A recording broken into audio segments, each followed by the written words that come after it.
Hi friends, మనస్మిత స్టోరీస్కి మీ అందరికీ స్వాగతం సుస్వాగతం. హాయ్ ఫ్రెండ్స్, అందరికీ నమస్కారం అండి. అందరూ ఏం చేస్తున్నారు? అందరూ బాగున్నారా? మీరు చాలా చాలా బాగుండాలని మీ లక్ష్మీ అమ్మ మరీ మరీ కోరుకుంటుంది. ఇక కథలోకి వెళ్దామా? ఓ ధాత్రి కథ. ఆకాష్ బీటెక్ ఫైనల్ ఇయర్ చదువుతున్నాడు. ధాత్రి ఇంటర్ ఫైనల్ ఇయర్ చదువుతోంది. ఆకాష్ చెల్లెలు ఇందు, ధాత్రి ఫ్రెండ్స్. ఇందు వాళ్ళ ఇల్లు చాలా పెద్దది, చాలా పెద్ద స్టడీ రూమ్ ఉంటుంది. అందుకే ఇంకొంతమంది ఫ్రెండ్స్తో కలిసి ఇందు వాళ్ళ ఇంట్లో కంబైన్డ్ స్టడీస్ కూడా చేసేవాళ్ళు. అలా వాళ్ళ ఇంటికి వెళ్ళినప్పుడు ఇందు తన అన్నయ్య ఆకాష్ని అందరికీ పరిచయం చేసింది. అలా ఇందు వాళ్ళ ఫ్రెండ్స్ అందరూ తెలుసు ఆకాష్కి. మొదట్లో చిన్నపిల్లలు అన్నట్లు పట్టించుకునేవాడు కాదు. కానీ చూసే కొద్దీ అతన్ని ధాత్రి అందం చాలా అట్రాక్ట్ చేయసాగింది. పచ్చని పసిమి ఛాయ, తీర్చిదిద్దినట్లున్న కనుముక్కు తీరు, లేత గులాబీ రంగులో మెరిసిపోయే పెదవులు, ఇప్పుడిప్పుడే యవ్వనాన్ని సంతరించుకుంటూ దాచినా దాగనంటున్న యథాందాలు, సన్నటి నడుము, ఎవరో చేయి తిరిగిన శిల్పి శ్రద్ధ తీసుకొని చెక్కిన శిల్పంలా ఉంటుంది ధాత్రి. మిగిలిన అందరి పిల్లలకి తనే యాక్టివ్ రోల్ తీసుకొని వాళ్ళకి తెలియనివి టీచ్ చేయటం కూడా గమనించాడు ఆకాష్. మిగిలిన అందరిలో చుక్కల్లో చందమామలా వెలిగిపోయేది ధాత్రి. అతని మనసులో ఈ ఆలోచన వచ్చిన దగ్గర నుంచి చాటుగా గమనించేవాడు ధాత్రిని. స్టడీ రూమ్లోకి ఏదో బుక్ కోసం వెళ్ళినట్టు వెళ్ళడం, అక్కడ తన చెల్లెల పక్కన కూర్చొని అందరితో హస్కు వేస్తూ ధాత్రిని గమనించటం. మీకేమైనా హెల్ప్ కావాలంటే నన్ను అడగండి, నేను చెప్తాను అనేవాడు. ఇది ఎప్పటి నుంచిరా? ఎప్పుడైనా ఏదైనా డౌట్ అడిగితే ఇంతెత్తున ఎగురుతావుగా. అయినా నీ కోడి బుర్రతో నువ్వేమీ చెప్పే పని లేదు. నీకంటే ధాత్రి బాగా ఎక్స్ప్లెయిన్ చేస్తుంది అనేది ఇందు. అబ్బో, అంత బాగా వచ్చా నీ ఫ్రెండ్కి అంటూ ఆమెకి ఏదో ఒక ప్రాబ్లం ఇచ్చి ఇది చెయ్యి చూద్దాం అనటం. అలా అలా ఆమెతో పరిచయం చేయించుకున్నాడు. ప్రతిరోజు చెల్లెల్ని తీసుకురావడానికి కాలేజ్ దగ్గరికి వెళ్ళినప్పుడు ధాత్రితో మాటలు కలపటం. ఏమైనా తిని పెడదాం, మీ ఫ్రెండ్ని కూడా రమ్మను అని ఇందుతో ధాత్రిని అడిగించి ముగ్గురు కలిసి ఏదైనా రెస్టారెంట్కో చాట్ బండి దగ్గరకో వెళ్ళి ఏదో ఒకటి తినటం. అలా చేస్తూ ధాత్రితో పరిచయాన్ని బాగా పెంచుకున్నాడు. వాళ్ళంతా స్టడీ రూమ్లో కూర్చొని చదువుకుంటుంటే హాల్లో కూర్చొని తన దృష్టి మొత్తం ధాత్రి మీదే కేంద్రీకరించేవాడు. ఆమె తనను చూసినప్పుడు చిన్నగా నవ్వేవాడు. ఆకాష్ అంతమందిలో తనని మాత్రమే ప్రత్యేకంగా ట్రీట్ చేస్తున్నాడు అని గమనించిన ధాత్రి అందంగా సిగ్గుపడేది. అది ఆకాష్ కూడా గమనించాడు. అంటే ధాత్రికి కూడా నేనంటే ఇష్టమే అన్నమాట. అందుకే అలా రియాక్ట్ అవుతోంది, లేకపోతే కోప్పడేది కదా. ఎస్, తనంటే ఆమెకు కూడా ఇష్టమే అనుకున్నాడు. ఆ ఊహ రాగానే అతనికి ప్రపంచాన్ని జయించినట్లు అనిపించింది. ఇక అప్పటి నుండి బుక్స్ వంక పెట్టుకొని స్టడీ రూమ్లోకి వెళ్ళి చాక్లెట్స్, చిన్న చిన్న గిఫ్ట్స్ ఎవరికీ తెలియకుండా ధాత్రి బ్యాగ్లో పెట్టేవాడు. బ్యాగ్ చూసుకోమన్నట్టు ధాత్రికి సైగ చేసి చెప్పేవాడు. స్టడీస్ కోసం కాకుండా ఆకాష్ కోసం ఆ ఇంటికి రావటం మొదలుపెట్టింది ధాత్రి. ఫ్రెండ్స్ ఎవరూ లేనప్పుడు కూడా ధాత్రి ఇందు ఇంటికి వచ్చేది. మా ఇంట్లో చదువుకోవాలంటే కంఫర్టబుల్గా ఉండదు, చెల్లి తమ్ముళ్ళు గొడవ చేస్తుంటారు అని చెప్పేది. పర్వాలేదులేవే, నువ్వు వస్తే నాకు కూడా తెలియనివి చెప్తావు, ఒక్కదాన్నే చదువుకోవాలంటే నాకు కూడా బోర్గా ఉంటుంది అనేది ఇందు. అలా ఒకరోజు అందరూ కంబైన్డ్ స్టడీ కోసం ఇందు ఇంటికి వెళ్ళాలి అనుకున్నారు. ఇందు ఇంటికి వెళ్ళగానే త్వరగా రెడీ అవ్వు, మనం తాతయ్యని చూడటానికి ఊరికి వెళ్ళాలి, ఆయనకి చాలా సీరియస్గా ఉందట అని చెప్పింది ఇందు వాళ్ళ అమ్మగారు. హడావుడిగా వాళ్ళు బయలుదేరి వెళ్ళారు. ఆకాష్ తనకి తర్వాత రోజు ఎగ్జామ్ ఉందని, అది అయ్యాక బయలుదేరి వస్తాను అని చెప్పాడు. అన్నయ్య, మా ఫ్రెండ్స్ అంతా కంబైన్డ్ స్టడీకి వస్తాము అని చెప్పారు, అందరికీ ఫోన్ చేసి చెప్పు రావద్దని అని అందరి నెంబర్స్ ఇచ్చింది ఇందు. సరే నేను చెప్తాలే, నువ్వు వెళ్ళు అన్నాడు. అందరికీ ఫోన్ చేసి చెప్పాడు. ధాత్రికి మాత్రం చేయలేదు. రోజు అందరూ ఉంటున్నారు, ఏకాంతంగా మాట్లాడాలంటే కుదరటం లేదు. ఈరోజు ఇంట్లో కూడా ఎవరూ లేరు, తనతో ఫ్రీగా మాట్లాడొచ్చు, తన మనసులో మాట చెప్పొచ్చు అనుకున్నాడు. కాసేపటికి ధాత్రి వచ్చింది. ఎవరూ కనిపించకపోవటంతో గుమ్మం దగ్గరే నుంచొని ఇందు అని పిలిచింది. లోపల నుంచి పరిగెత్తుకుంటూ వచ్చాడు ఆకాష్. రా ధాత్రి, అక్కడే నిలబడ్డావే, లోపలికి రా అన్నాడు.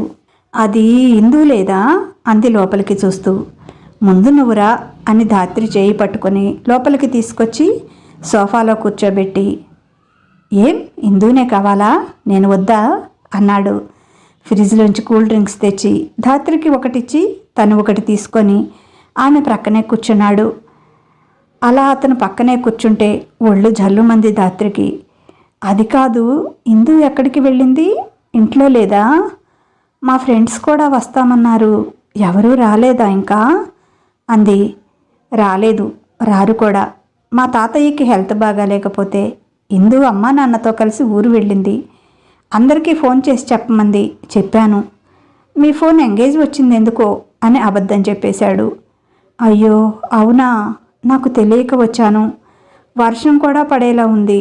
ఇప్పుడు ఇంటికి ఎలా వెళ్ళాలో ఈ చీకట్లో అనుకుంటూ లేవబోయింది. వెళ్ళొచ్చులే, 5 నిమిషాలు కూర్చో, నీతో మాట్లాడాలి అని ఆమె చేయి పట్టుకున్నాడు ఆకాష్. అంతలోకి ఆకాశంలో దఢేల్మని పెద్ద ఉరుము శబ్దం వచ్చింది. ధాత్రి భయంతో టక్కున కూర్చుంది. వర్షం కూడా స్టార్ట్ అయింది. రావటమే పెద్దగా పడుతోంది వర్షం. అయ్యో ఇప్పుడెలా అంటోంది ధాత్రి ఏడుపు మొహం పెట్టి. ఏ ధాత్రి, ఏమైంది అంత ఫీల్ అవుతున్నావు? ఇక్కడ మా ఇంటికి తాళం ఏమైనా వేసి ఉందా? నేను ఇంట్లోనే ఉన్నా కదా, అంత భయం ఎందుకు? ఫస్ట్ కూల్ అవ్వు అంటూ ఆమె భుజం మీద చెయ్యి వేసి సముదాయించాడు. అది కాదు, నేను ఇంటికి వెళ్ళాలి అంది. ఈ వర్షంలో ఎలా వెళ్తావు? వర్షం తగ్గని నేనే వదిలిపెట్టి వస్తాను, సరేనా అన్నాడు. సరే అన్నట్లుగా భయపడుతూ తల ఊపింది. ఎందుకు ధాత్రి అంత భయపడతావు? నేనేమైనా తెలియని వాడినా, కొత్తవాడినా? ప్లీజ్ ధాత్రి, అలా భయపడకు. నువ్వు నన్ను చూసి విలన్ని చూసినట్లు అలా భయపడుతుంటే నాకు చాలా ఇబ్బందిగా ఉంది అన్నాడు మొహం నీరసంగా పెట్టి. ఆకాష్ మొహం చూసి ధాత్రికి నవ్వు వచ్చింది. పకాలున నవ్వేసింది. ఆకాష్ ఆమె ముందు తన దోసిలి పట్టాడు. అయోమయంగా చూసింది. ఇదేంటి అన్నట్లు. నువ్వు నవ్వితే ముత్యాలన్నీ రాలిపోతున్నాయి, దోసిట్లో పట్టుకుందామని అన్నాడు. ధాత్రి అందంగా సిగ్గుపడింది. పో ఆకాష్, నన్ను మరీ ఆట పట్టిస్తున్నావు నువ్వు అంది. నేనా ఆట పట్టిస్తున్నానా? ఊరుకో ధాత్రి, నీకు తెలీదు నువ్వంటే నాకెంత ఇష్టమో, నిన్ను నేను ఎంత ప్రత్యేకంగా చూసుకుంటానో నువ్వు గమనించలేదా? నిజం చెప్పు అన్నాడు. తెలుసు అన్నట్లు తల ఊపింది. మరి నిన్నెందుకు ఆట పట్టిస్తాను ధాత్రి నేను అని ధాత్రి చేతులు పట్టుకొని ఆమె కళ్ళలోకి చూస్తూ, you are my love, you are my life and you are my future wife. Really నువ్వంటే నాకు ప్రాణం Dhatri. I love you Dhatri, I like you, promise, really I love you. ఈ మాట నీకు చెప్పాలని ఎన్నాళ్ళ నుంచో ఎదురు చూస్తున్నాను. కానీ ఎప్పుడూ నువ్వు చుట్టూ ఓ గుంపు వేసుకొని ఉంటావు. ఎవరూ లేకపోయినా మన మధ్య మా చెల్లి ఉంటుంది. అందుకే నాకు ఈ మాట చెప్పటానికి ఇన్ని రోజులు పట్టింది. ఏదో అదృష్టం బాగుండి లక్కీగా ఇప్పటికైనా కుదిరింది. నీకు ఈ మాట ఎలా చెప్పాలా అని నేను టెన్షన్ పడుతుంటే నువ్వేమో ఇప్పుడు కూడా నేను ఇంటికి ఎలా వెళ్ళాలి అని ఏడుస్తున్నావు అన్నాడు ప్రేమగా ఆమె కళ్ళల్లోకి చూస్తూ. ధాత్రి కళ్ళలో భయం స్థానంలో ఏదో తెలియని అనుభూతి ఆరాధనగా ఆకాష్ని చూస్తూ ఉండిపోయింది. సారీ ఆకాష్, ఎవరూ లేరనేటప్పటికీ నాకు భయం వేసింది అంది. నేనున్నా కదరా, ఇంకా భయం ఎందుకు? సరేరా, వంట చేసుకుందాం. ఈ వర్షం తగ్గేటట్లు లేదు. ఆర్డర్ పెట్టినా కూడా ఇంత వర్షంలో వస్తుందో రాదో. నాకు ఆకలేస్తుంది, నీకు ఆకలిగా లేదా? ఇంతకీ నీకు వండటం వచ్చా అన్నాడు. వచ్చు అని ఆకాష్తో కలిసి కిచెన్లోకి వెళ్ళింది. ఫ్రిడ్జ్ తెరిచి చూస్తే కూరగాయలేమీ లేవు. ఎలా ఇప్పుడు ఏం తినాలి, ఆకలేస్తుంది అంటున్నాడు. ధాత్రి దోశపిండి ఉన్నట్లుంది, దోశలు పోసివనా అంది. ఓకే, ఐ లవ్ దోశ, నాకు దోశలంటే చాలా ఇష్టం. అందులో నీ చేత్తో చేస్తే ఇక వద్దంటానా? కానివ్వు అన్నాడు. పల్లీలు ఎక్కడ ఉన్నాయో చూడు, చట్నీ చేద్దాం ఫస్ట్ అంది. అవి తీసి ఇచ్చాడు. ఫ్రిడ్జ్లో ఉన్న కొబ్బరి, పచ్చిమిర్చి తీసి చట్నీ వేసింది. దోశపిండి కలిపి దోశలు వేసి ఇచ్చింది. వేసిన దోశ వేసినట్లే 1/2 డజన్ దోశలు తిన్నాడు. నువ్వు వస్తావు, నీతో ఏం మాట్లాడాలని ఎంత టెన్షన్ వేసిందో తెలుసా? ఇప్పుడు టెన్షన్ తీరిపోయింది కదా, అందుకేనేమో పెచ్చ ఆకలి వేసింది. సరే, ఇంక నేను పోసిస్తాను, నువ్వు కూర్చొని తినేసేయ్, నాకు కూడా వచ్చులే దోశలు పోయటం అని ధాత్రిని చైర్లో కూర్చోబెట్టి పెనం మీద ఉన్న దోశని ప్లేట్లో వేసి ఆమె చేతికిచ్చాడు. నువ్వు తిని ఇంకా అని. 2 తిని నాకు చాలు అంది.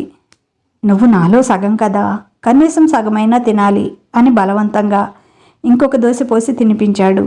ఇద్దరు వచ్చి హాల్లో కూర్చున్నారు. చాలాసేపు ఆకాష్ ఏదేదో చెప్తున్నాడు. తన రూంలోకి వెళ్ళి ఓ హ్యాండ్ బ్యాగ్ తెచ్చి, ఇదిగో మొన్న మా కాలేజీ వాళ్లతో ఢిల్లీ టూర్ వెళ్ళాను కదా, అక్కడ ఇది నాకు బాగా నచ్చింది, నీకోసమే తీసుకొచ్చాను, బాగుందా అన్నాడు. ఇది నాకు బాగా నచ్చింది, నీకోసమే తీసుకొచ్చాను, బాగుందా అన్నాడు. చాలా బాగుంది, కానీ చాలా కాస్ట్లీలా ఉంది, ఇంత కాస్ట్లీవి నేనెప్పుడూ వాడలేదు అంది. ఇంతకుముందు వాడకపోతే ఏం, ఇక నుంచి నువ్వన్నీ కాస్ట్లీవే వాడతావు, నీకేం కావాలన్నా నేను తెచ్చిస్తాను అన్నాడు ధీమాగా. నాకేం అవసరం లేదు అంది ధాత్రి. ఈ అనుభవం, ఆకాష్ ప్రేమ చాలా నచ్చింది ధాత్రికి. అతను తన చేతులు పట్టుకున్నాడు తప్ప ఎలాంటి పిచ్చి వేషాలు వేయటం లేదు. చాలామంది అబ్బాయిలు ముద్దు పెట్టుకోవటం, ఎక్కడంటే అక్కడ తాకటం, పిచ్చి పనులు చేయటం. చాలామంది అబ్బాయిల్లా ఎక్కడంటే అక్కడ తాకటం, పిచ్చి పనులు చేయటం చేయలేదు. అది ఇంకా బాగా నచ్చింది ధాత్రికి. ఆకాష్ని నమ్మొచ్చు అనుకుంది పెద్ద ఆరిందాల. ధాత్రి, రేపు నేను ఊరు వెళ్తున్నాను. నిజానికి ఈరోజే వెళ్లాల్సింది. ఎగ్జామ్ వంక పెట్టుకొని నీకోసమే ఆగిపోయాను. ఇంతకంటే నా లవ్ విషయం నీకు చెప్పటానికి మంచి సమయం దొరకదు అనిపించింది, అందుకే ఆగిపోయాను. నేను ఊరు వెళ్ళి వచ్చాక కాలేజీకి డుమ్మా కొట్టి మనిద్దరం లాంగ్ డ్రైవ్ వెళ్దాం. మన విషయం మా చెల్లికి అస్సలు తెలియనివ్వకు. అది పెద్ద సిఐడి, అన్నీ కనిపెడుతుంది, మా అమ్మా నాన్నకు చేరవేస్తుంది, పెద్ద రౌడీ అది, నా పాలిట పెద్ద విలన్ అంటుంటే ఏమీ కాదు, ఇందు ఈజ్ ఏ గుడ్ గర్ల్ అంది ధాత్రి. దానికి నువ్వే ఇవ్వాలి సర్టిఫికెట్. మన లాంగ్ డ్రైవ్ సంగతి ఏంటి, నువ్వు ఒప్పుకుంటావుగా అన్నాడు. అమ్మో, ఇప్పుడు అలాంటివి ఏమీ వద్దు, ఫైనల్ ఎగ్జామ్స్ దగ్గరికి వస్తున్నాయి, అయినా ఇంట్లో తెలిస్తే చంపేస్తారు అంది. అబ్బా, ఇంట్లో నువ్వు చెప్తావా ఏంటి, నేను బాయ్ ఫ్రెండ్తో కలిసి లాంగ్ డ్రైవ్ వెళ్ళాను అని? తెలియదులేరా, ప్లీజ్ వెళ్దాం. సరే సరే, ఎగ్జామ్స్ అయిపోయాక వెళ్దామా? ఓకే చెప్పు, ప్లీజ్ ప్లీజ్ ప్లీజ్ అని బ్రతిమాలాడు. ఎగ్జామ్స్ అయ్యాకంటే ఇంట్లో ఏదో ఒక వంక చెప్పాలి. ఏం చెప్పాలో మరి అప్పుడు చూద్దాంలే అంది. అబ్బా, ఏదో ఒకటి చెప్పేసేయి. ఎవరో ఫ్రెండ్ బర్త్డే అని, మూవీకి వెళ్తున్నామని, ఏదో ఒకటి చెప్పు ప్లీజ్, వెళ్దామే, కాదనకు. అలా గర్ల్ ఫ్రెండ్తో లాంగ్ డ్రైవ్ వెళ్ళాలని నాకు ఎప్పటి నుంచో కోరిక. ప్లీజ్ ఓకే చెప్పు అన్నాడు బ్రతిమాలుతున్నట్లుగా. సరే ఓకే అంది. ప్రామిస్ అని చెయ్యి చాపాడు. ప్రామిస్ అని అతని చేతిలో చెయ్యి వేసింది. అవును, మొన్న నీ బ్యాగ్లో వేసిన చాక్లెట్స్ అయిపోయాయా, ఉన్నాయా? మళ్ళీ తెచ్చాను నీకోసం అని తన రూంలోకి వెళ్ళి 4 పెద్ద క్యాడ్బరీ చాక్లెట్స్ తెచ్చాడు. బాబోయ్, ఈ చాక్లెట్స్ రోజు తింటుంటే ఒళ్ళు వచ్చేస్తుంది అంది. ఏం పర్లేదు, అందుకే చక్కగా ముద్దబంతి పువ్వులా ఉన్నావు. కొంతమంది అమ్మాయిలుంటారు, హీరోయిన్లను చూసి ఫ్యాషన్ అని డైటింగ్ చేసి ఎండు నక్కల్లా తయారై చూడటానికే చిరాకిస్తుంది. కొంతమంది అయితే ఆ అమ్మాయిలో అబ్బాయిలో కూడా అర్థం కాదు అన్నాడు. నాకు నీలా కొంచెం బొద్దుగా ముద్దుగా, ఎక్కడ ఉండాల్సినవి అక్కడ పర్ఫెక్ట్గా ఉంటేనే ఇష్టం అన్నాడు. తెగ సిగ్గుపడింది ధాత్రి. అంతలో వర్షం తగ్గింది. సరే వదిలిపెట్టి వస్తాను పదా అని. అయినా ఉండిపోవచ్చు కదే ఈరోజు ఇక్కడే అన్నాడు. అమ్మో, ఇక్కడా? నో, నేను వెళ్ళిపోతాను అని లేచింది ధాత్రి. మీ అమ్మాయిలంతా ఇంతేనే, ఎంత మంచిగా ఉన్నా కూడా మమ్మల్ని అనుమానిస్తారు అన్నాడు. అదేం లేదు ఆకాష్, నాకు నీ మీద అస్సలు అనుమానమే లేదు, కానీ అలా ఉండటం పద్ధతి కాదు కదా. ఎవరికైనా తెలిసిందంటే ఇంకేమైనా ఉందా అంది గుండెల మీద చేయి వేసుకొని కళ్ళు పెద్దవి చేసి చూస్తూ. సరే తల్లి పద, వదిలిపెట్టి వస్తాను అని బైక్ మీద ఎక్కించుకొని తీసుకెళ్ళి వాళ్ళ సందు చివర వదిలిపెట్టి వచ్చాడు. నేను వచ్చేవాడిని కదమ్మా, ఇప్పుడు ఎలా వచ్చావు ఒక్కదానివే ఇంత చీకట్లో అన్నాడు ధాత్రి వాళ్ళ నాన్న. ఒక్కదాన్నే రాలేదు నాన్న, నా ఫ్రెండ్ వాళ్ళు ఏదో పని ఉండి ఇటు వెళ్తూ నన్ను కారులో ఎక్కించుకొని మన సందు చివర దింపి వెళ్ళారు అని అబద్ధం చెప్పింది తండ్రికి మొదటిసారిగా. ఎవరూ చూడకుండా ధాత్రికి ఫ్లయింగ్ కిస్సెస్ ఇవ్వటం, ఆమె బ్యాగ్లో చాక్లెట్స్ గిఫ్ట్స్ పెట్టడం, లవ్ లెటర్స్ రాసి ఎవరూ చూడకుండా ఆమె చేతిలో పెట్టడం, అవి చదువుకొని ధాత్రి మురిసిపోవటం, అలా చాటుమాటుగా ఇద్దరి ప్రేమ బాగానే సాగుతోంది. ధాత్రికి రాసే ప్రతి లెటర్లో లాంగ్ డ్రైవ్కి వెళ్లే విషయం మాత్రం మర్చిపోకుండా రాస్తున్నాడు ఆకాష్. ఓకే అన్నట్లు సిగ్నల్ ఇస్తుంది ధాత్రి. అనుకున్నట్లుగానే ఫైనల్ ఎగ్జామ్స్ అయిపోయాయి. 4 రోజుల తర్వాత ఓ ఫ్రెండ్ బర్త్డే అని మూవీకి వెళ్దామంది అని ఇంట్లో చెప్పి బయటికి వచ్చిన ధాత్రి సందు చివరే ఉన్న ఆకాష్ బైక్ ఎక్కింది. ఊరి చివరికి వచ్చాక ఆకాష్ బైక్ రైడ్ చేసి ముందుకు దూకించాడు. ఆ కుదుపుకి ఆకాష్ని గట్టిగా పట్టేసుకుంది ధాత్రి, ఎక్కడ పడిపోతానో అని. చిన్నగా ఆకాష్, ఎందుకంత స్పీడు? నాకు భయమేస్తుంది అంది. మనమేమైనా 90 ఏళ్ల ముసలోళ్ళమా స్లోగా వెళ్ళడానికి? కాలేజ్ లవర్స్ బేబీ, ఇలాగే స్పీడ్గా ఉండాలి అని జేడీ చక్రవర్తిలా. మేఘాలలో తేలిపోతున్నది తుఫానుల రేగిపోతున్నది అమ్మాయితో సాగుతూ చిలిపిమది అని హమ్ చేస్తూ మరింత స్పీడ్ పెంచాడు. ధాత్రి మాత్రం భయంతో కళ్ళు మూసుకొని బల్లిలా ఆకాష్ని కరుచుకొని గట్టిగా పట్టుకొని కూర్చుంది. సడన్గా బైక్ ఆగటంతో కళ్ళు తెరిచింది. చుట్టూ చూసింది. అక్కడక్కడ రాతి గుట్టలు, పెద్ద పెద్ద బండలు, పెద్ద పెద్ద చెట్లతో నరసంచారం లేకుండా ఫారెస్ట్లా ఉంది ఆ ప్రదేశం. ఏంటి ఆకాష్, ఇక్కడికి తీసుకొచ్చావు? అసలు చుట్టూ ఎవరూ కనిపించటం లేదు, నాకు భయమేస్తోంది అంది భయంగా చుట్టూ చూస్తూ. ఏయ్ పిచ్చిమొద్దు, మనం ఫ్రీగా ఇక్కడ ఎంజాయ్ చేయొచ్చు అనే కదా ఇక్కడికి వచ్చింది. చుట్టూ మనుషులుంటే మనమేం మాట్లాడుకుంటాం? వాళ్ళు చూస్తున్నారు, వీళ్ళు చూస్తున్నారు అని భయపడి చావటమే సరిపోతుంది. అందుకే ఇక్కడికి తీసుకొచ్చాను. ఎలా ఉంది అన్నాడు. బాగానే ఉంది కానీ నాకు భయం వేస్తోంది అంది. భయం లేదు ఏం లేదు, రా ఏమైనా తిందాం అంటూ తన బైక్కి తగిలించిన బ్యాగ్ తీసుకొని వచ్చాడు. దానిలో fruits, biscuits, fast foods, chips, water bottles అన్నీ ఉన్నాయి. ఇవన్నీ ఎందుకు అంది. ఎందుకంటే ఈవినింగ్ వరకు ఉంటాంగా, ఆకలి వేస్తే తినటానికి అన్నాడు. ఓ పెద్ద చెట్టు కింద చదునుగా ఉన్న పెద్ద బండరాయిపై కూర్చుంటూ హ్యాండ్స్ వాష్ చేసుకొని బ్యాగ్లోంచి పిజ్జా తీశాడు. ఇష్టమేనా పిజ్జా అన్నాడు. ఇద్దరూ తిన్నారు. చెరొక యాపిల్ తీసుకొని తింటూ ఏదో కబుర్లు చెప్పుకుంటూ కూర్చున్నారు. ఉన్నట్లుండి ఆకాష్, ధాత్రి ఒక కిస్ ఇవ్వచ్చు కదా, మీకోసం కష్టపడి డేట్కి తీసుకొచ్చాను, ప్లీజ్ ఒక కిస్ ఇవ్వవే అన్నాడు. నాకు భయం బాబు, అలాంటివన్నీ పెళ్ళయ్యాకే, ఇంకా చాలా టైం ఉంది దానికి. చదువైపోవాలి, కెరీర్లో స్థిరపడాలి, ఆ తర్వాత పెళ్ళి కావాలి, ఆ తర్వాత ఇలాంటివన్నీ అంది సిగ్గుపడుతూ. అబ్బో, అప్పటికి నేను ముసలోడినైపోతానేమో, తమరిప్పుడు ఇంటరే పూర్తి చేసింది అన్నాడు వేటకారంగా ఆకాష్. అబ్బా, 5-6 ఏళ్లకే తమరేమీ ముసలోళ్ళు కారులే, నాకు ఇలా రావటం కూడా ఇష్టం లేదు, నువ్వు మరీ అడుగుతున్నావని వచ్చాను. ఇక్కడంతా చూస్తుంటే నాకు భయంగా ఉంది, వెళ్ళిపోదాం ఆకాష్ అంది. వచ్చినందుకు ఏదైనా యూజ్ ఉండాలి కదా బేబీ, ప్లీజ్ ఒక్క కిస్కే ఏమీ కాదులే అంటూ ఆశగా ఊరించే ఆమె లేత గులాబీ రేకులాంటి పెదవుల వైపు చూస్తున్నాడు. పో ఆకాష్, నాకు సిగ్గేస్తుంది అని సిగ్గుపడుతూ తల వంచుకుంటుంటే అదే గ్రీన్ సిగ్నల్గా భావించి ధాత్రి మొహాన్ని దోసిట్లోకి తీసుకొని ఆమె నుదుటి మీద చిన్నగా పెదవులు ఆనించాడు. ఆ తర్వాత కళ్ళ మీద, చెక్కిళ్ల మీద, గడ్డం మీద, ముక్కు మీద, మొహమంతా తన పెదవులతో సున్నితంగా అద్దుతుంటే తన్మయత్వంగా అతన్ని చూస్తోంది ధాత్రి. చివరికి తేనెలూరి ఆమె పెదవులు అందుకున్నాడు. ముందు చిన్నగా ముద్దు పెడుతూ ఆ తర్వాత ముద్దులో గాఢత పెంచాడు.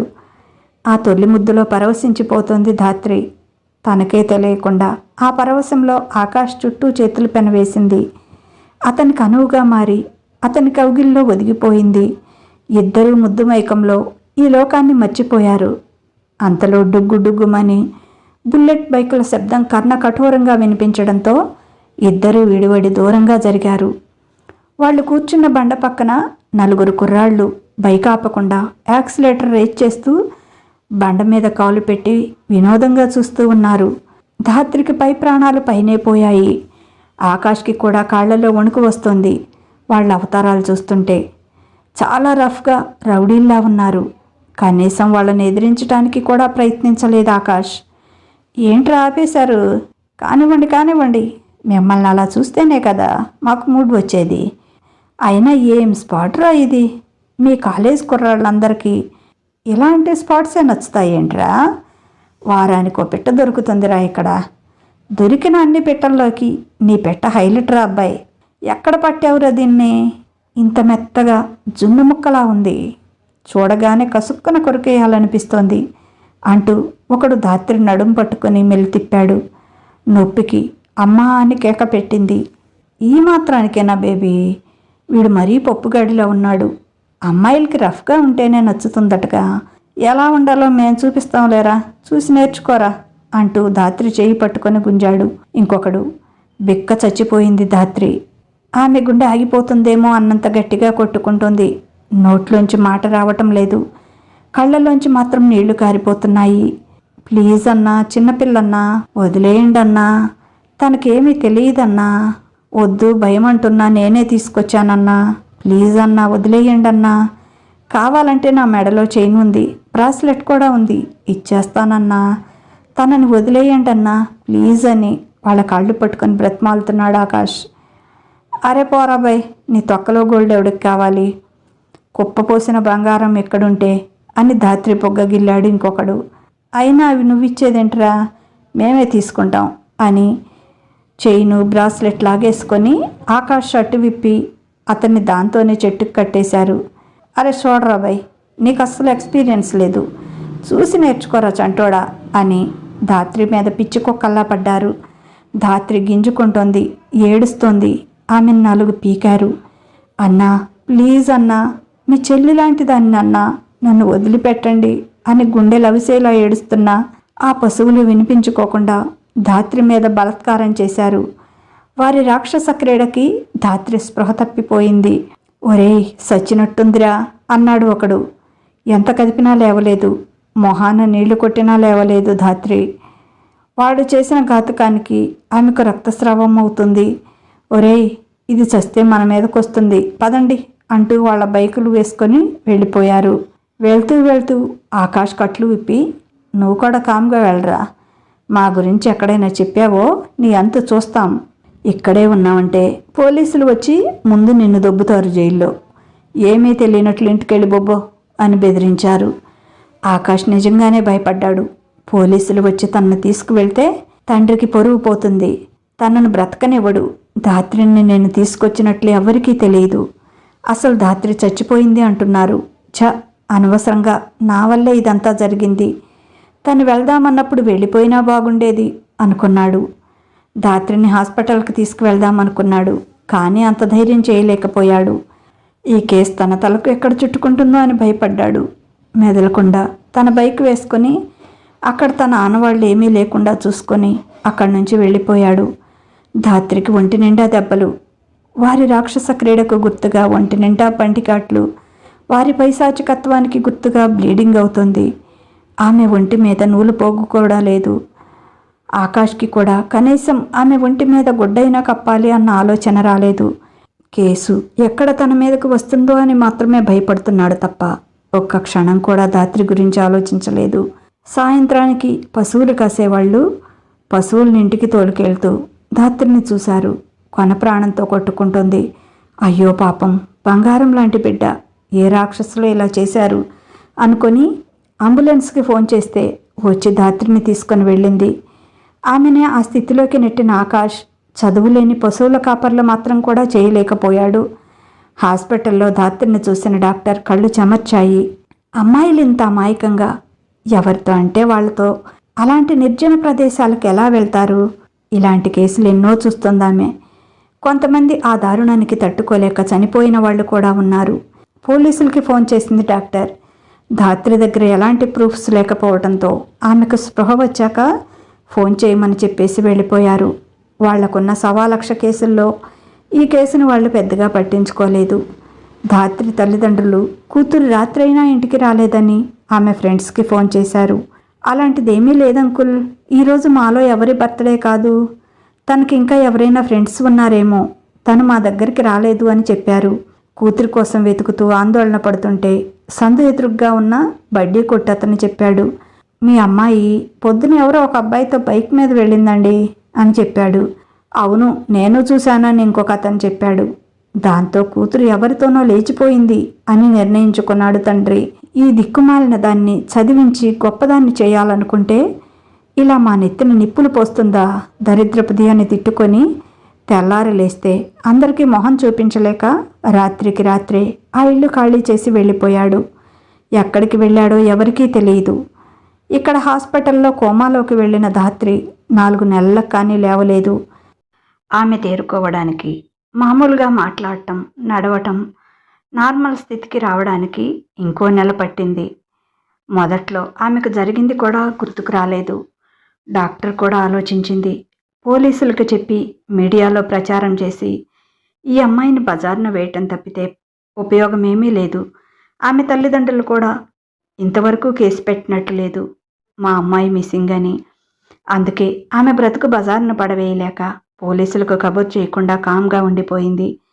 సైకాలజిస్ట్ దగ్గర ట్రీట్మెంట్ ఇప్పిస్తే చిన్నగా జరిగిందంతా గుర్తుకు రాసాగింది. చాలా కష్టపడి నెంబర్ గుర్తుకు తెచ్చుకొని ఇంటికి ఫోన్ చేసింది. వాళ్ళది ల్యాండ్లైన్ ఫోన్. అది అసలు రింగే అవ్వలేదు. మళ్ళీ ప్రయత్నించింది. ఉపయోగం లేకపోయింది. అప్పుడు ఆమెకు ఆకాష్ గుర్తుకొచ్చాడు. ఇందూ నెంబర్ ఆమెకు నోటెడ్. వెంటనే ఆ నెంబర్కి ఫోన్ చేసింది. తను ధాత్రిని అని చెప్పింది. ధాత్రి, నువ్వా? ఎక్కడికి వెళ్ళావు? అప్పుడెప్పుడో మీ నాన్న ఫోన్ చేశాడు, మా అమ్మాయి వచ్చిందా అని.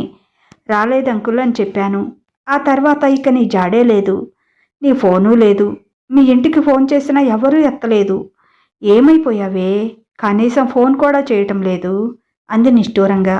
అది నువ్వింట్లోనే ఉన్నావా అంది ధాత్రి. లేదే, నేను హైదరాబాద్లో ఇంజనీరింగ్ కాలేజీలో చేరాను, హాస్టల్లో ఉంటున్నాను అని చెప్పింది. మీ అన్నయ్య ఉన్నాడా ఇంట్లో అని అడిగింది.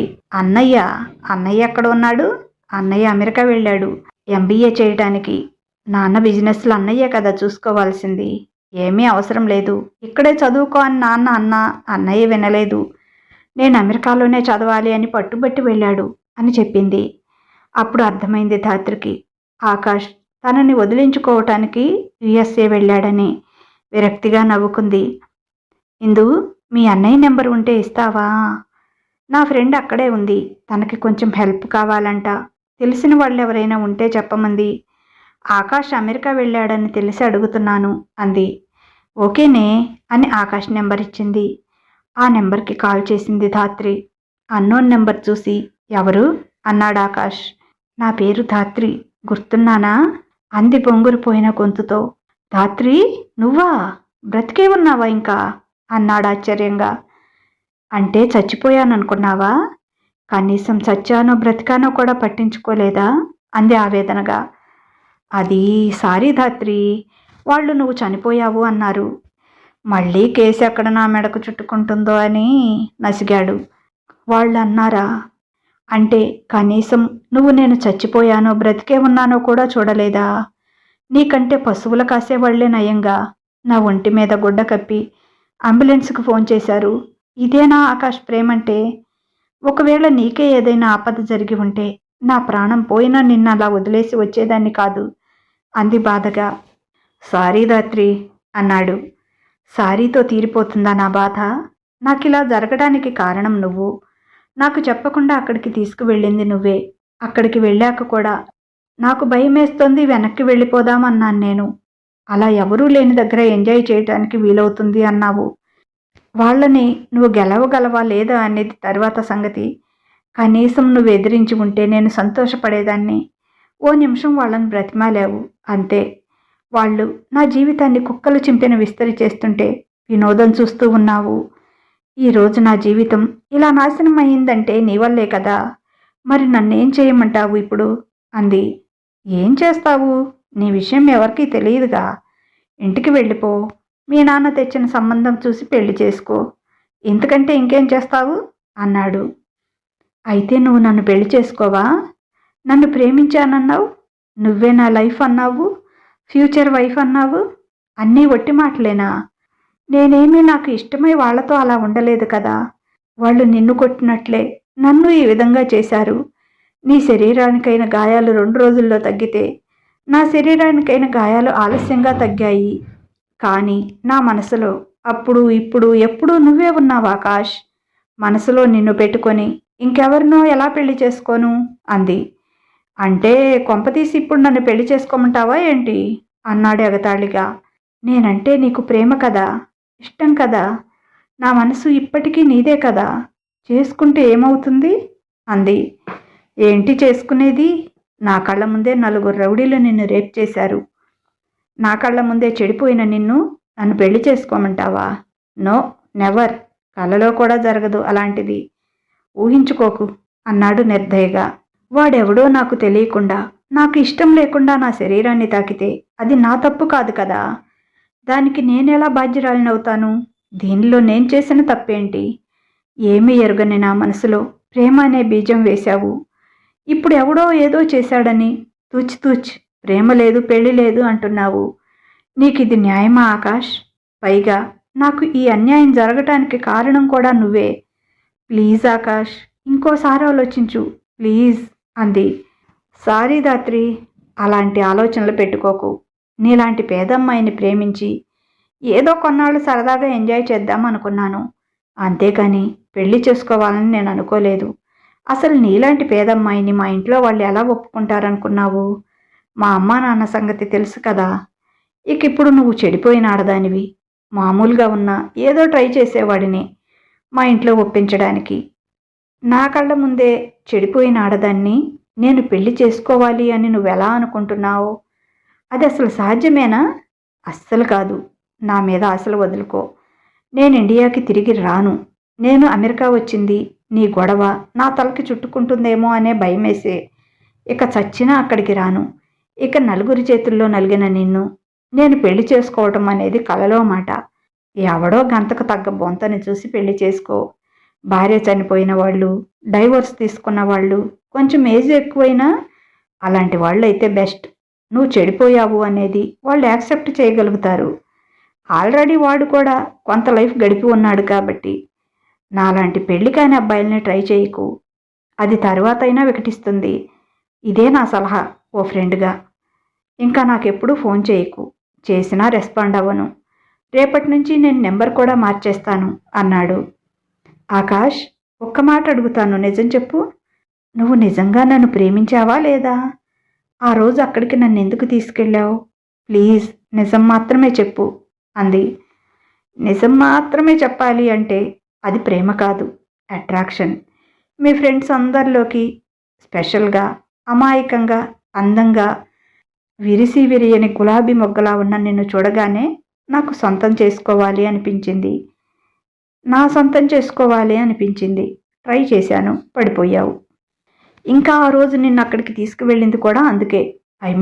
నిన్ను సొంతం చేసుకునేందుకు. కన్నెపిల్లగా నీ అందం సొంతం చేసుకోవాలి అనుకున్నాను. ఆ బాస్టర్డ్స్ వచ్చి అంతా చెడగొట్టారు. కనీసం ఒక్కసారి కూడా నాకు అవకాశం రాకుండానే నా చేయి జారిపోయావు. ఇదే నిజం, ఇది మాత్రమే నిజం. ఓకేనా? ఫోన్ పెట్టైనా అన్నాడు. ఇంకొక మాట, ఇంకొక చిన్న అనుమానం. ఆ రోజు మీ ఇంట్లో ఎవరూ లేరు కదా. ఆ రోజు ఎందుకు ఏం చేయలేదు అంది. ఆ రోజు ఏం చేయకపోవటం వల్లే కదా నువ్వు నన్ను నమ్మావు. నేను రమ్మనగానే ఎక్కడికి ఏంటి అనకుండా నాతో పాటు వచ్చావు. ఆ రోజు నిన్నేదైనా గోకి ఉంటే అసలే భయపడుతున్నావు. వాన కూడా లెక్క చేయకుండా పరిగెత్తుకుంటూ ఇంటికి వెళ్ళేదానివి. మా చెల్లికి మా అమ్మ వాళ్ళకు కూడా చెప్పేదానివి. అందుకే నిన్ను నమ్మించటానికి, నువ్వు ఇష్టంగా నిన్ను నువ్వు నాకు అర్పించుకోవడానికి ఆ రోజు అలా యాక్ట్ చేయాల్సి వచ్చింది. నిన్ను ఏమీ చేయకుండా ఉండటానికి చాలా కంట్రోల్ చేసుకోవాల్సి వచ్చింది. ఓకే బాయ్, ఇక లైఫ్లో ఎప్పుడూ నాతో మాట్లాడాలి అనుకోకు అని ఫోన్ పెట్టేశాడు. తను ఎంత అమాయకంగా ఉందో తలుచుకొని కుమిలి కుమిలి ఏడ్చింది. ఏడుస్తున్న ధాత్రి దగ్గరికి వచ్చింది డాక్టర్ అమల. ప్రస్తుతానికి ధాత్రిని తన ఇంట్లోనే ఉంచుకుంది. పిల్లలు లేని డాక్టర్ అమల ధాత్రిని సొంత బిడ్డ కంటే ఎక్కువగా చూసుకుంటుంది. ఏంటమ్మా ధాత్రి, ఏమైంది? ఎందుకు ఏడుస్తున్నావు? మీ పేరెంట్స్ గుర్తుకొచ్చారా? ఎవరితో ఫోన్లో మాట్లాడుతున్నావు? మీ వాళ్ళ ఫోన్ కలిసిందా అని అడిగింది. లేదమ్మా, అసలు ఫోన్ కలవటం లేదు. అసలు మా అమ్మా నాన్న ఏమయ్యారో తెలియటం లేదు అంది. ధాత్రి, ఒక మాట చెప్తాను, మనసు కష్టపెట్టుకోకు. మీ అమ్మా నాన్నకి నీకు ఇలా జరిగిన సంగతి తెలియదు. ఈ మధ్య నువ్వు చెప్పాక ఎంక్వైరీ చేశాను. వాళ్ళు అప్పుడే అక్కడ ఇల్లు ఖాళీ చేసి వెళ్ళిపోయారట. నువ్వు ఎవరో బైక్ మీద వెళ్తున్నావని చెప్పారట మీ నాన్నకి. నువ్వెవరితోనో లేచిపోయావని, పరువు పోయిందని, అక్కడే ఉంటే అందరూ ఏదో ఒకటి అంటారు, మిగతా పిల్లల భవిష్యత్తు నాశనం అవుతుందని వాళ్ళు అక్కడి నుంచి వెళ్ళిపోయారట. ఈ విషయం నీకు చెప్తే బాధపడతావని నేను చెప్పలేకపోయాను అంది డాక్టర్ అమల. నేను చాలా దురదృష్టవంతురాలినమ్మా. మా అమ్మ నాన్న నన్ను చాలా ప్రేమగా పద్ధతిగా పెంచారు. మరి అదంతా ఏమైందో? నేను ఆ ఫ్రాడ్ ప్రేమలో పడ్డాను. వాడు చెప్పిన మాటలు నమ్మాను. చివరికి నా జీవితం ఇలా అయిపోయింది అని చేతుల్లో మొహం దాచుకొని ఏడుస్తుంటే, ఎవరిని లవ్ చేశావు? అతని నెంబర్ గుర్తుందా? ఫోన్ చేద్దామా అంది. చేశానమ్మా, ఇప్పుడే చేశాను. వాడిది లవ్ కాదు, కేవలం కోరిక. దానికోసమే లవ్ చేసినట్లు నాటకం ఆడాడు. ఇప్పుడు ధైర్యంగా అదే చెప్తున్నాడు. అయినా చెడిపోయిన నిన్ను నేను ఎలా పెళ్లి చేసుకుంటాననుకున్నావంటున్నాడు. అసలు ఇప్పుడు ఇక్కడ లేడు, చదువు పేరుతో అబ్రాడ్ వెళ్ళాడంట అని చెప్పింది ఏడుస్తూ. ఛీ, ఈ రోజుల్లో ఇలాంటి వాళ్ళు ఎక్కువ అవుతున్నారు.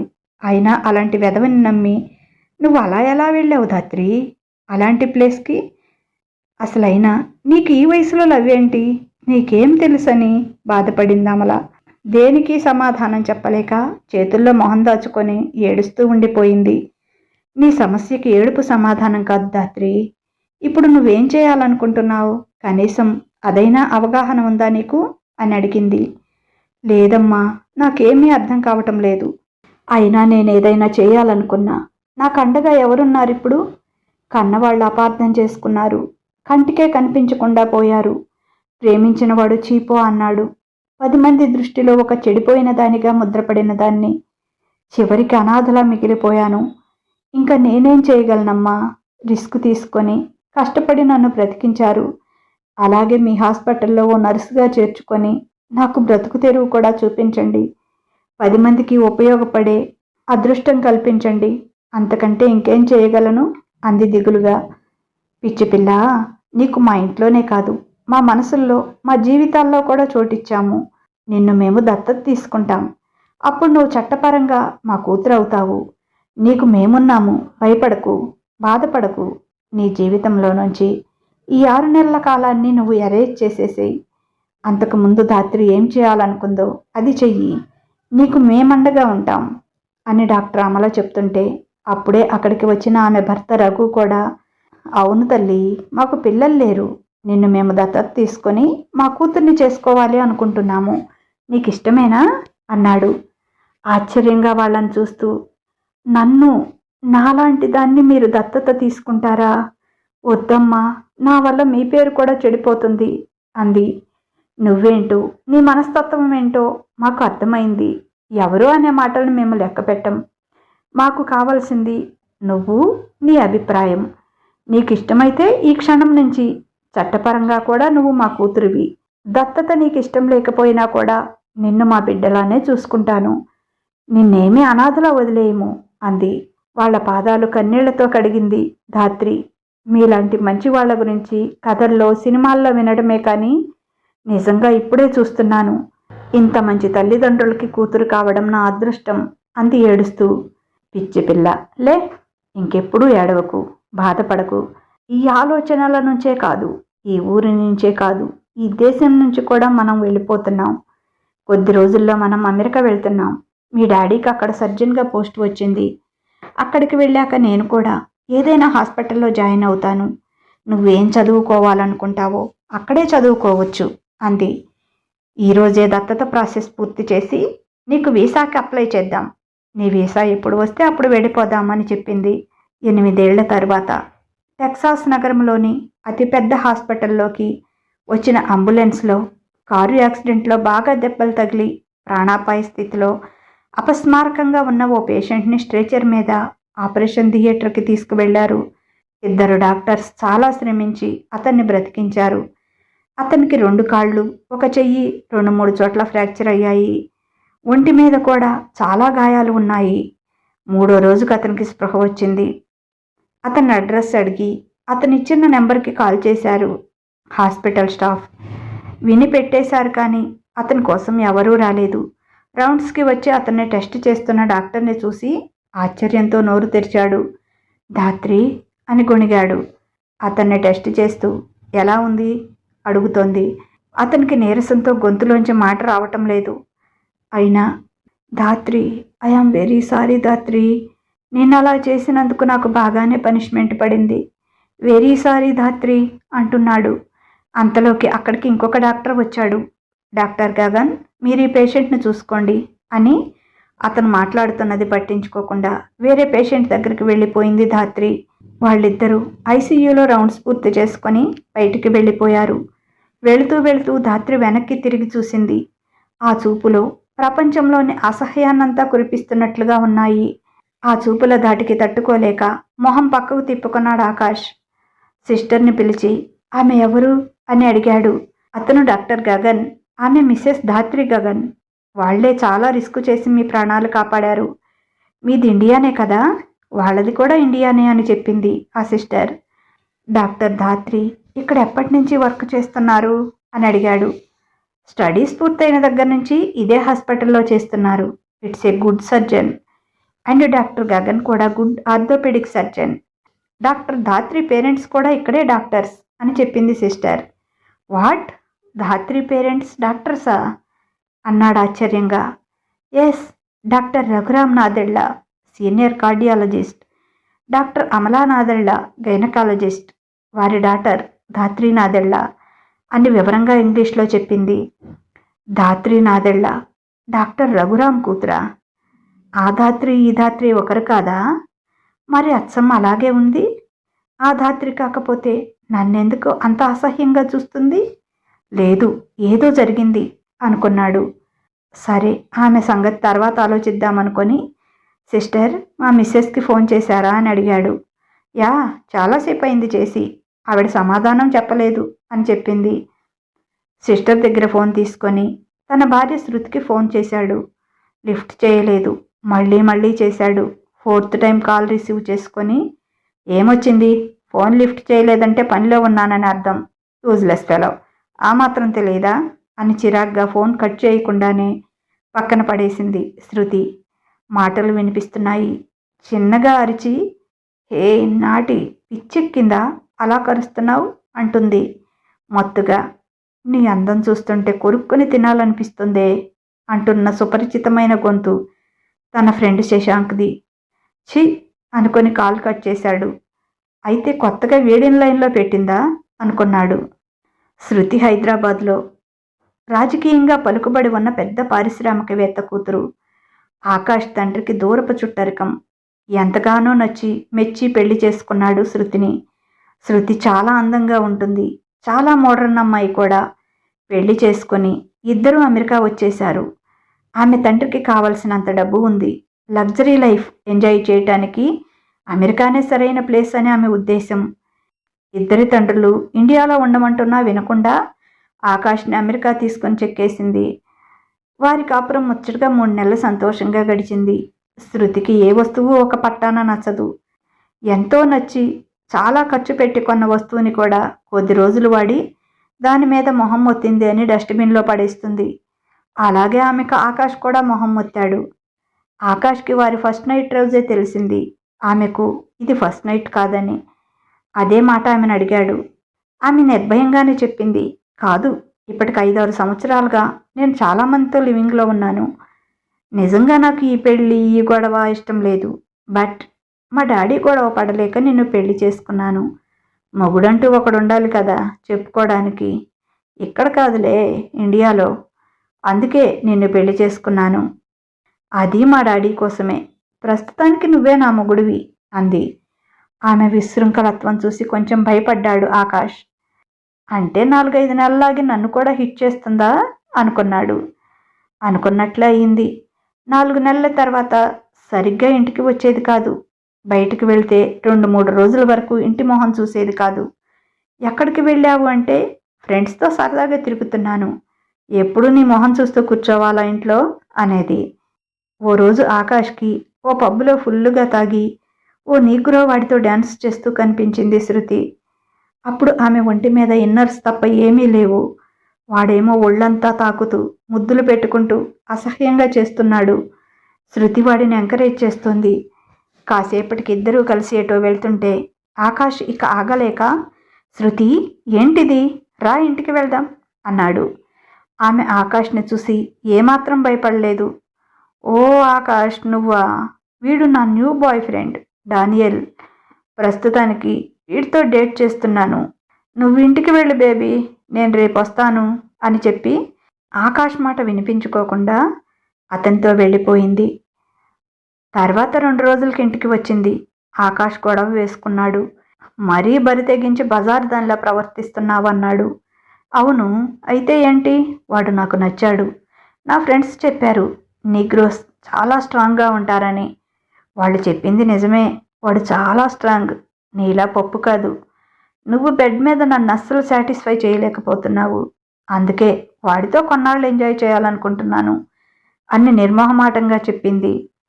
ఆ మాట విని తల తిరిగిపోయింది ఆకాష్కి. నాకు డైవర్స్ ఇచ్చి నీ ఇష్టం వచ్చినట్లు తిరుగు అన్నాడు కోపంగా. మీ నాన్న మా డాడీ దగ్గర తీసుకున్న డబ్బంతా తిరిగి ఇవ్వమను, అప్పుడు డైవర్స్ ఇస్తాను. నీకు ఫస్టే చెప్పాను నాకు ఓ మొగుడు ఉన్నాడు అని చూపించుకోవడానికి నువ్వు అని. వెళ్ళినప్పుడల్లా కొత్త మొగుడిని చూపిస్తే బాగుండదు కదా. అందుకే ఆ మొగుడు స్థానం నీకే శాశ్వతం. నా నుంచి విడిపోవాలంటే మా డాడీ దగ్గర తీసుకున్న డబ్బు ఇస్తే ఓకే, నేనే డైవర్స్ ఇస్తాను అంది. వెంటనే తండ్రికి ఫోన్ చేశాడు. శృతి వాళ్ళ నాన్న దగ్గర ఎంత డబ్బు తీసుకున్నావని. చాలా తీసుకున్నానురా, 500 కోట్లు తీసుకున్నాను. అప్పుడు మన బిజినెస్ చాలా నష్టాల్లో ఉంది. ఆయనే ఆదుకున్నారు. ఇప్పుడిప్పుడే కుదురుకుంటుంది. లైన్లో పడాలంటే చాలా టైం పడుతుంది అని చెప్పాడు ఆయన. ఆయన డబ్బు ఆయనకు తిరిగి ఇచ్చేయండి అని చెప్పాడు. తిరిగి ఇచ్చేయటమా? అదేమన్నా రూపాయా 2 రూపాయలా తిరిగి ఇవ్వడానికి? 100 కోట్లు. ప్రస్తుతానికి నేను అంత సంపాదించే స్థితిలో లేను.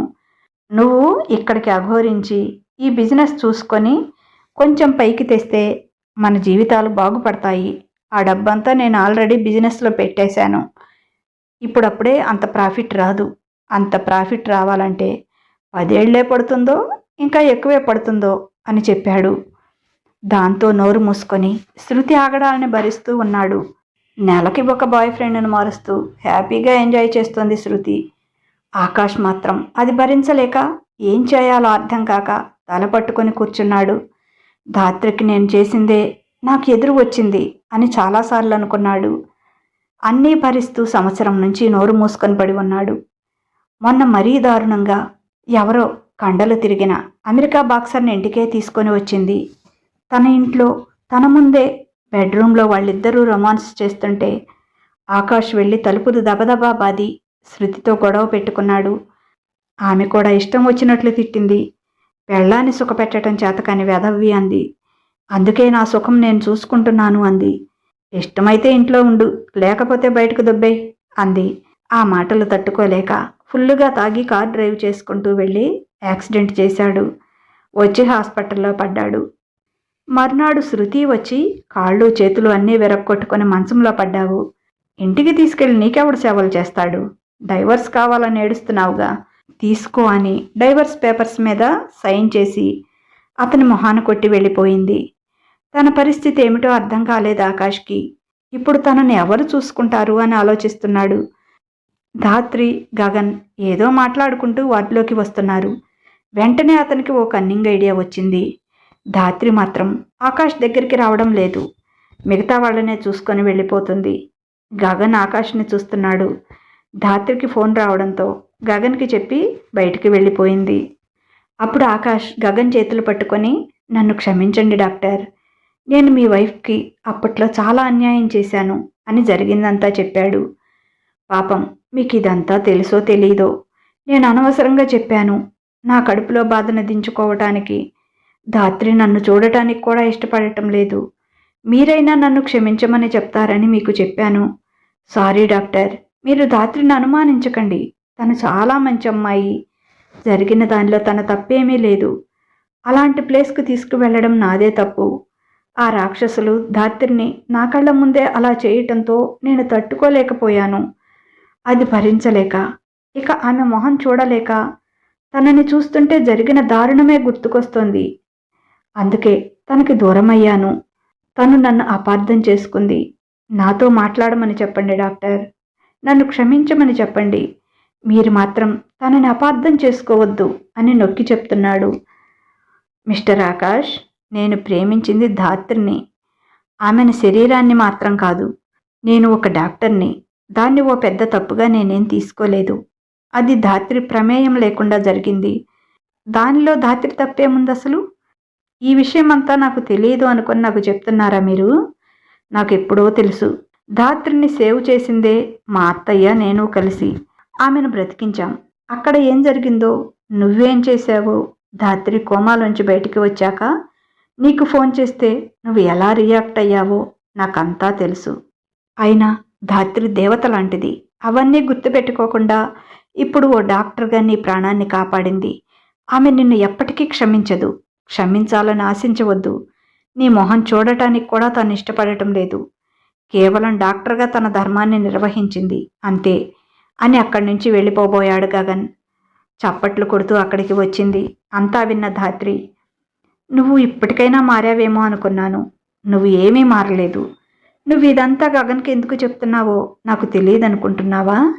ఈ విషయాలన్నీ గగన్కి తెలియదని, ఈ విషయాలు తెలిస్తే నీలాగే అతను కూడా నన్ను వదిలేస్తాడని, నువ్వు చెప్పే కళ్ళబొల్లి కబుర్లు విని నిన్ను క్షమించేసి గతంలో ప్రేమించిన పాపానికి కాళ్ళు చేతులు విరిగిన నిన్ను నువ్వే నా దైవం అని నీకు సేవలు చేసుకుంటూ ఉంటానని భ్రమపడ్డావు కదూ. నువ్వు అసలు మనిషివేనా? నువ్వు ఈ స్థితిలో ఉండి కూడా పక్క వాళ్ళ జీవితాన్ని నాశనం చేయాలని చూస్తున్నావు. నీ స్వార్థం తప్ప నీకెప్పుడూ కూడా ఎదుటి వాళ్ళ జీవితం ఏమవుతుందో అనే ఆలోచన ఉండదా? నీలాంటి కుత్సిత మనస్తత్వం ఉన్నవాడు కాదు నా గగన్.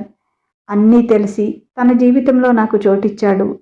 నీలాంటి వాడు నా ప్రేమను తిరస్కరించడం నాకు ఎంత మేలు చేసిందో చూశావా? నిజంగానే భగవంతుడు అన్నీ చూస్తూనే ఉంటాడు.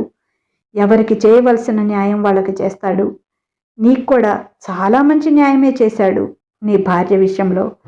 ఇప్పుడే బయట మీ ఆవిడ బాయ్ ఫ్రెండ్తో మాట్లాడే మాటలు విని వస్తున్నా అని ఎగతాళిగా నవ్వి గగన్ చేయి పట్టుకొని అక్కడి నుంచి వెళ్ళిపోయింది. వెళుతున్న వాళ్ళిద్దరినీ చూస్తూ ఆలోచనలో పడ్డాడు ఆకాష్.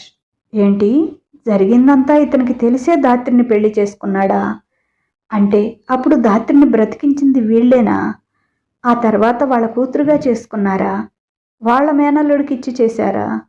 నిజంగా దేవతలు మీరు. ఈ టైంలో కూడా చేసిన దానికి పశ్చాత్తాపపడకుండా ఇంత దారుణంగా ఆలోచించాను. ఈ విషయం చెప్పి గగన్ని ధాత్రిని విడదీస్తే ధాత్రిని మళ్ళీ నాదాన్ని చేసుకోవచ్చు అనుకున్నాను. చెప్పుతో కొట్టినట్లు నాకు సమాధానం చెప్పాడు గగన్. నిజంగా మనుషుల్లో దేవుడు అతను. సారీ ధాత్రి, మళ్ళీ తప్పు చేయబోయాను. కానీ దేవుడు నీ తరఫునే ఉన్నాడు. అలాంటి మంచి మనుషుల్ని నీకు జత చేసి న్యాయం చేశాడు. తనను ఎంతగానో ప్రేమించే ధాత్రిని ఆమె ప్రమేయం లేకుండా జరిగిన తప్పుకి ఆమెను చెడిపోయిన దానివి అని నిందించాడు. నా కళ్ళ ముందే నలుగురు అనుభవించిన నిన్ను నేను పెళ్లి చేసుకుంటానా అన్నాను. ఈరోజు నేను స్వయంగా కట్టుకున్న పెళ్ళాం నా కళ్ళ ముందే రోజుకొకటితో తిరుగుతుంటే ఈ కళ్ళతో చూస్తూ ఏమీ చేతకాని వాడిలా చేతులు ముడుచుకొని కూర్చున్నాను. నిజమే, భగవంతుడున్నాడు.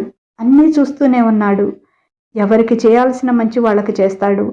ఎవరికి ఇవ్వాల్సిన పనిష్మెంట్ వాళ్ళకి ఇస్తాడు. ధాత్రికి చేసిన దానికి నేను అనుభవించాల్సిందే.